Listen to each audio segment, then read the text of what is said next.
And at the end of the day, they extend their hand. They want to humble Christ in that Lagos island. But Christ was glorified. And heaven triggered war.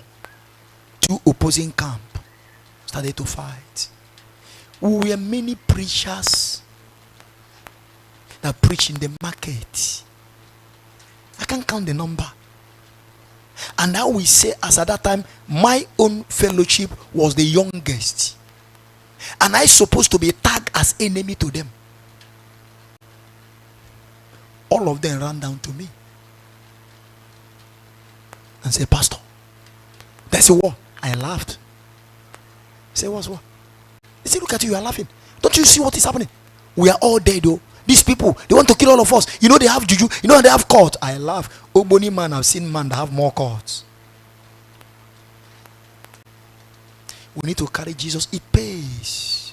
What I'm telling you, I wasn't born at the altar. I was not like Nadab and Abihu. No. No. And I was laughing and smiling. They were surprised. They say, what do we do? I says, okay, this Friday, we're going to fast and to pray. I communized what they were telling me. It was after I told them that I understood the magnitude of the problem they were going through. As they left me, their central task force pick up bell. Those of you that know Ruwale market before they demolish it, and rang bell in the entire market that all the food vendors, nobody should cook and bring to market on that Friday. I said, wow, is this in serious like this? I didn't sit for 1 second from the day I gave them that date to the day of that program, asking God, show for now. It's not important. There are things that will take us to Him. There are things that will take us to Him.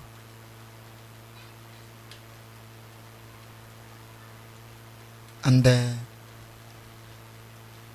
before that time, the man that was championing that tour, every evening, he will call a herbalist. He will be touching my shop like this. I call the boy of that man and say, tell your guy he's a poor man. Oh. He doesn't have money. Tell him that I say he should stop wasting his money in the herbalist's house. Tell him that before he go to herbalist and herbalist come to the shop, I've gone to heaven and come back. He cannot kill me. That man is below 6 feet today. On that Friday, they all gathered. They came before me.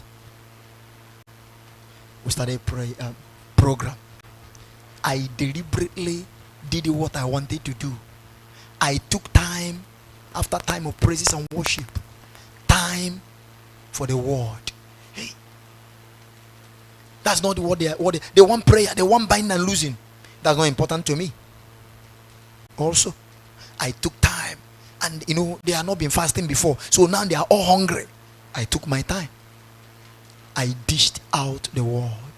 When I finished dishing out the word, I gave altar call. It is a by force now. All of them must give their life to Christ that day.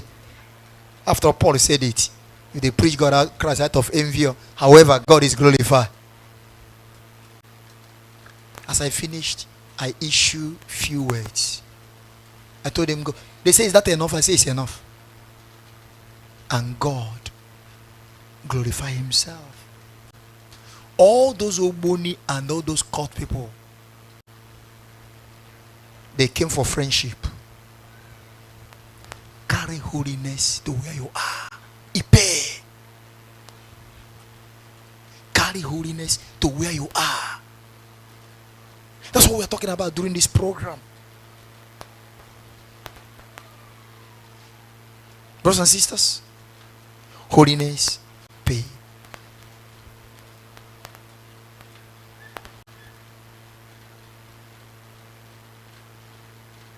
God is saying that every child of His must resemble Him. If you must live like Him. To live like Him you must start by resembling him, living like him. That is being like him before you can live like him. If you are not like him, you can't live like him. That's the topic of this program, living like the children of the Most High God. Before you live like him, you must resemble him. That's the key. That's the key. That's the key.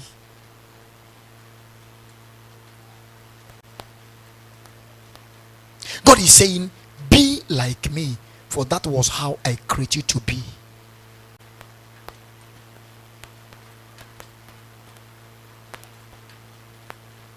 When holiness is taken away from a man's life, it doesn't matter the cassock you wear, it doesn't matter the church you build, and you are GO or whatever name they call you, that person becomes devil's child. That's why you must not answer a child of God for answering sake. Make it a reality. And it is simple. Just gain holiness, and all is well. Then all the rights and privileges that belongs to a child of God will be restored back unto you.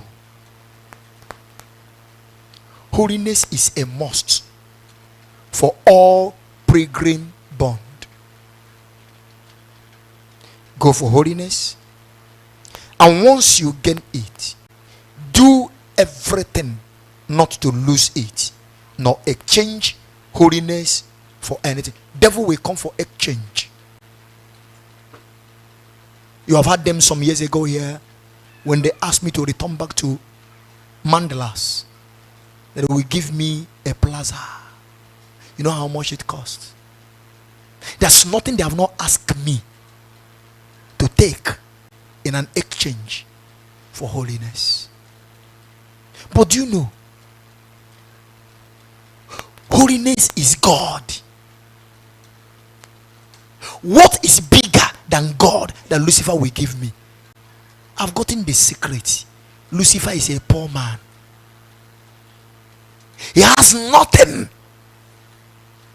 So what will he give to me? I preach a message to you in Kingdom Power. What my worth is. That means the only thing that can purchase me